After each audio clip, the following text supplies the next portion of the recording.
जय हिंद दोस्तों। हम लोग सीटेट 2022 के लिए मैथ्स कंप्लीट कर रहे हैं, जिसके अंतर्गत हम सीटेट के प्रीवियस ईयर एग्जाम्स के मैथ्स के क्वेश्चन सॉल्व कर रहे थे। तो लास्ट ईयर जो सीटेट का एग्ज़ाम हुआ था उसमें जो मैथ्स के क्वेश्चन आए थे वो यहाँ पे डिस्कस करेंगे। और पेपर जो हमारा आया था 8 जनवरी 2022 को, ठीक है। तो इसके सारे क्वेश्चन डिस्कस करने वाले हैं। तो आइए वीडियो को शुरू करते हैं, देखते हैं कौन कौन से क्वेश्चन 8 जनवरी 2022 के सीटेट के पेपर फर्स्ट में आए थे।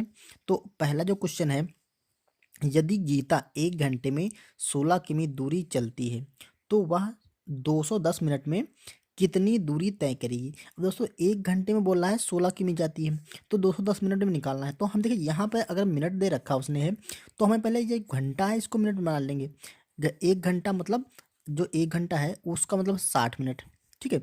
तो 60 मिनट में वो दूरी जो चलती है वो 16 किमी की दूरी चलती है, ठीक है, 16 किलोमीटर। तो हमें सिंपली 210 मिनट में निकाल लेना है। देखो 60 मिनट में 16 किमी चलती है, तो हम यहाँ से ऐसे कर सकते हैं 1 मिनट जो डिस्टेंस चलेगी वो 16 बटा ये आ जाएगा आपका नीचे 60 किलोमीटर, ठीक है। अब देखो हमें निकालना है 210 मिनट में, तो हम इधर भी 210 से मल्टीप्लाई करें, ठीक है, 210, और इधर भी हम 210 से मल्टीप्लाई कर देंगे, क्योंकि जो एक संख्या होगी उसको हम दोनों तरफ मल्टीप्लाई करेंगे, बराबर रहना चाहिए हमारा मान निकल आए।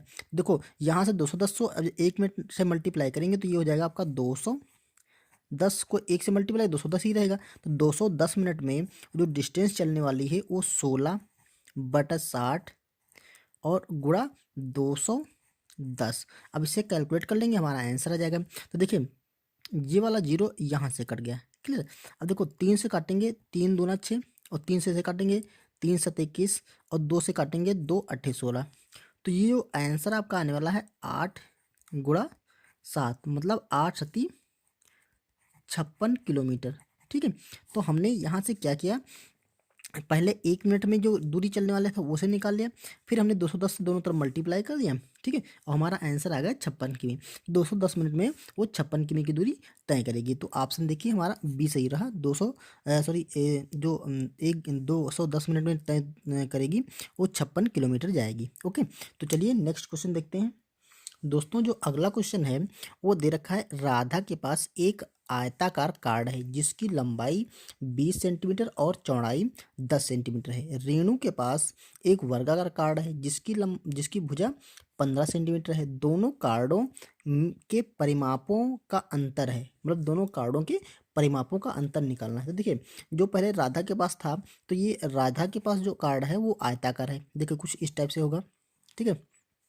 ये आयताकार है जिसमें दे रखा है इसकी जो लंबाई है वो 20 सेंटीमीटर, ये भुजा है ये उसकी हो जाएगी 20 सेंटीमीटर, ठीक है, और जो चौड़ाई है वो 10 सेंटीमीटर, मतलब ये जो है वो 10 सेंटीमीटर है, ठीक है।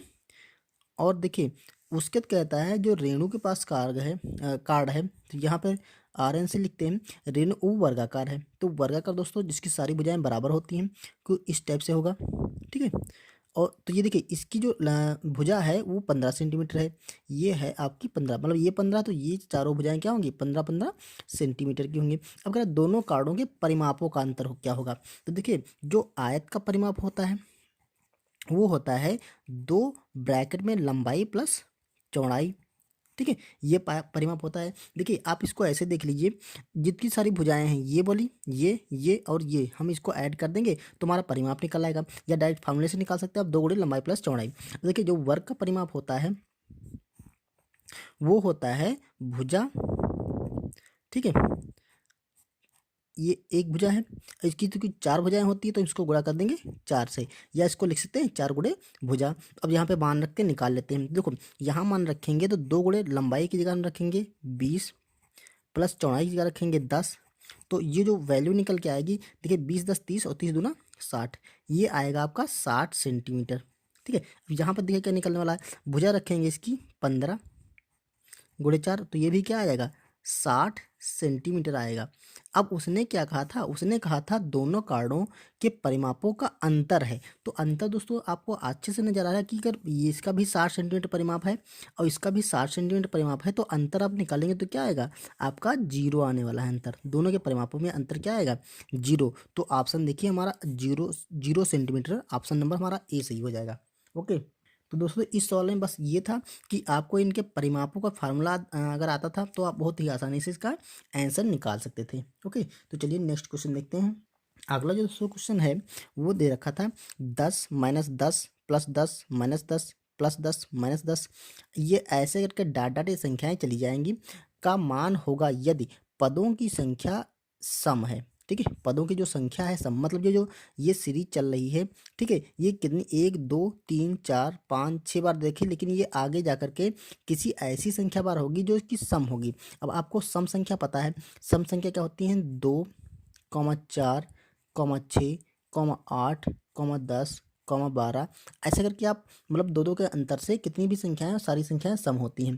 ठीक है, 2 4 6 8 10 12 14 16 18 20 ऐसे करके ये सारी सम संख्याएं हैं। ठीक है, तो इन संख्याओं मतलब इतनी बार ये संख्या होंगी। देखो जैसे 10 है, -10 +10 -10 +10 -10, फिर +10 होगा, फिर -10 होगा। मतलब ये या तो 2 बार है, या तो 4 बार है, तो 6 बार है, या तो 8 बार है, या तो 10 बार है, तो 12 बार है। ठीक है, ऐसे करके या 14 बार या 16 बार ऐसे करके ये दे रखे होंगे। तो यार इसका मान क्या होगा? देखिए मान क्या होगा, देखो यहाँ से देखिए, अगर आप इसको सम बार लेते हैं तो देखिए ये 2 बार है।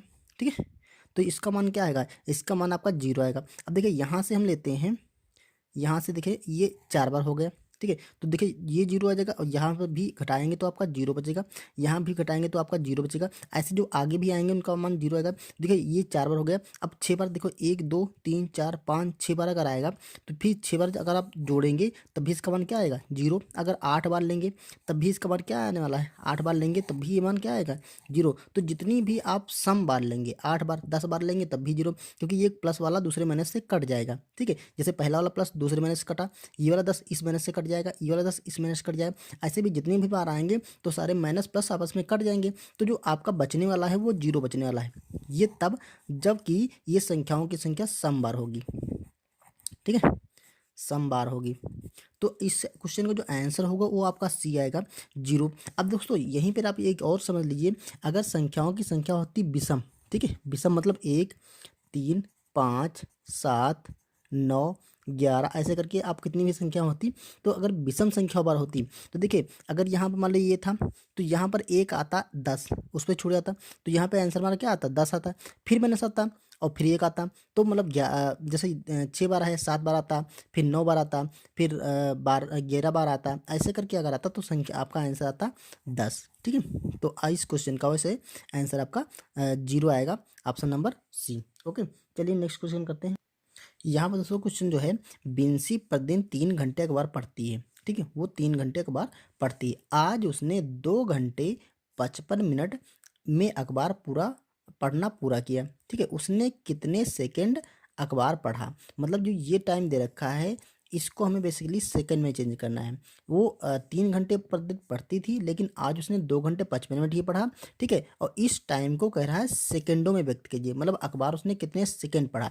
तो देखिए आपको अच्छे से पता है कि जो 1 घंटा होता है, ठीक है, उसमें होते हैं आपके 60 मिनट, लेकिन जो 1 मिनट होता है उसमें होते हैं आपके 60 सेकंड। जो 1 मिनट होता है वो बराबर 60 मिनट 60 सेकंड के बराबर होता है, तो हमें सेकंड में चेंज करना है। देखिए ये 60 मिनट है, तो हम मिनट से सेकंड में चेंज करेंगे तो इसको मल्टीप्लाई करेंगे 60 से, क्योंकि 1 मिनट जो होता है वो बराबर होता है 60 सेकंड, तो यहाँ पर 60 सेकंड आ जाएंगे। अब देखो ये जो टाइम हो जाएगा वो आपका हो जाएगा 6 × 6 = 36, मतलब 300। ये अब ये 2 जीरो हम लगा देंगे तो ये आपका कितने आ गए? 3600 सेकंड। ठीक है, इतने सेकंड 1 घंटे में होते हैं। उसने कहा है 2 घंटे 55 मिनट। ठीक है, 2 घंटे 55 मिनट। तो देखो 1 घंटे में होता है आपका 3600 सेकंड। ठीक है, तो 2 घंटे 55 मिनट कितने हो जाएंगे? तो इसको पहले तो 2 घंटे की निकाल लेंगे। 2 घंटे का जो टाइम होगा उसमें देखिए 3600 है, इसको हम 2 से मल्टीप्लाई करेंगे। 36 × 2 तो ये आएगा 36×72, मतलब 7200 सेकंड।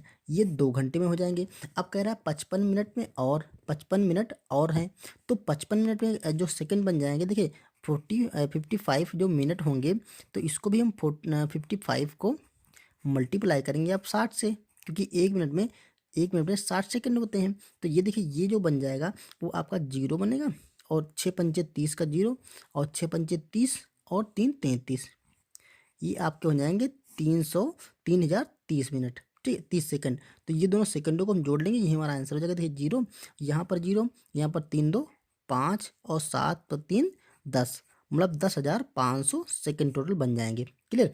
तो ऑप्शन देखिए 10,500 सेकंड, ऑप्शन नंबर हमारा बी सही हो रहा है। देखते हैं अगला क्वेश्चन जो दे रखा है, निम्न में से कौन सा 1 और 6 दशम के बराबर है। 1 और 6 दशम मतलब एक में 6 दशम बोला गया। देखिए एक का मतलब तो हमारा एक है, और मतलब हम जोड़ देंगे 6 दशम मतलब 6 का 10वां मतलब 10वां भाग। ठीक है, 6 का 1/10वां मतलब ये हो गया 10वां भाग। ठीक है, तो यही निकाल लेंगे हम, यही हमारा आंसर हो जाएगा 1 और 6 दशम। तो एक तो रहेगा ही, प्लस 6 दशम मतलब 6/10। अब इसको हम क्या करेंगे, अब देखो अगर ये है तो इसमें हम पॉइंट में कन्वर्ट कर सकते, इसको लिख सकते हैं 6/10। ठीक है, अब देखिए जो ये मान आएगा वो आपका 1 प्लस 6/10 मतलब ये पॉइंट जीरो कटेगा तो पॉइंट यहाँ लग जाएगा, तो 0.6 इसको हम 6 लिख सकते हैं। अब इसको हम ऐड कर लेंगे तो 1.6 आ जाएगा। तो यही हमारा आंसर हो जाएगा 1 और 6 दशम मतलब 1.6। यहाँ पर दोस्तों जो दशम हम बोल रहे थे वो दशांश, दशांश मतलब 10वां भाग, मेनली है वही आपका दशांश मतलब 10वां भाग। तो ऑप्शन देखिए, ऑप्शन हमारा बी सही हो जाए 1.6, यही आंसर इस क्वेश्चन का हो जाएगा। चलिए नेक्स्ट क्वेश्चन देखते हैं। यहाँ पर अगला क्वेश्चन जो है तो ये लिखा है, रोशदा और रेखा की चोटियों की लंबाई 1 मीटर का क्रमशः 4/5वां और 5/7वां भाग है। दोनों की चोटियों की लंबाई का योग क्या होगा। सिंपली दोस्तों जोड़ लेना है, दोनों की चोटियों की लंबाई का योग करना है। तो ये देखिए ये जो रोशदा थी, ठीक है, उसकी जो चोटी की लंबाई थी 4/5 मीटर थी, क्योंकि मीटर का भाग है ना, तो 4/5 मीटर है। और जो रेखा है आपकी उसकी है 5/7, तो इसकी जो लंबाई है वो 5/7 है। ठीक है, तो इसको हम क्या करेंगे, दोनों की लंबाइयों का योग पूछ रहा है ना, तो इसको हम जोड़ देंगे। देखो जोड़ने पे क्या आ जाएगा, यहाँ पर जो एलसीएम होगा वो 7×5 = 35 हो जाएगा, तो ये आपका नीचे आ जाएगा 35। अब इसको जो मल्टीप्लाई करेंगे 7×4 = 28, तो ये 28 हो जाएगा, प्लस 5×25, तो ये आपका हो जाएगा 25×2 = 50 और 3×53, ये हो जाएगा आपका 53/35। अब देखिए ऑप्शन में हमारा सारा जो है वो क्वेश्चन इस टाइप से 14 है, नीचे 35 है, नीचे 4 है और 7 है, तो और कोई ये कटने वाली तो संख्या है नहीं 53। ठीक है, तो इसको हम सिंपली भाग कर लेते हैं 35 से। जब 35 से भाग करेंगे तो देखिए कितनी बार जाएगा, एक बार लगाएंगे तो यहाँ पर लिखेंगे 35। अब घटा देंगे 13 से 5 जाएगा तो आपका 8 बच जाएगा, और यहाँ पर 4 से 3 जाएगा तो 1 बचेगा, मतलब ऊपर जो आने वाला है 18। तो इसको हम क्या लिख सकते हैं, 1 सही और 18/35। ठीक है, तो ये ऑप्शन हमारा बी सही हो रहा है, 1 सही 18/35। ओके, अगला जो क्वेश्चन है वो दे रखा है, नीचे दिए गए विकल्पों में से वृत्त के भागों को चुनिए। अब यहाँ पे सर्किल के भाग पूछ रहा है। देखिए त्रिज्या, कोण, केंद्र, व्यास, ठीक है, ऐसे करके परिधि, भुजा, त्रिज्या, क्षेत्रफल ये दे रखे हैं। तो देखिए पहले हम देख लेते हैं जो सर्किल होता है। देखिए कुछ इस टाइप से सर्किल होता है, ठीक है, सर्किल या वृत्त। तो देखिए यहाँ पर एक तो होता है केंद्र, ये क्या हो गया आपका केंद्र। ठीक, उसके जो ये लाइन होती है, ये होती है परिधि। ठीक है, और यहाँ से केंद्र से जो किनारे कहीं पर मिला देंगे तो ये क्या हो जाएंगे, इनकी त्रिज्याएं। तो ये क्या हो जाएगी आपकी त्रिज्या। ओके, अब देखो केंद्र त्रिज्या, अगर इसी लाइन को हम दूसरी तरफ मिला दें तो ये बन जाएगा हमारा व्यास, इसका भी हो जाएगा व्यास।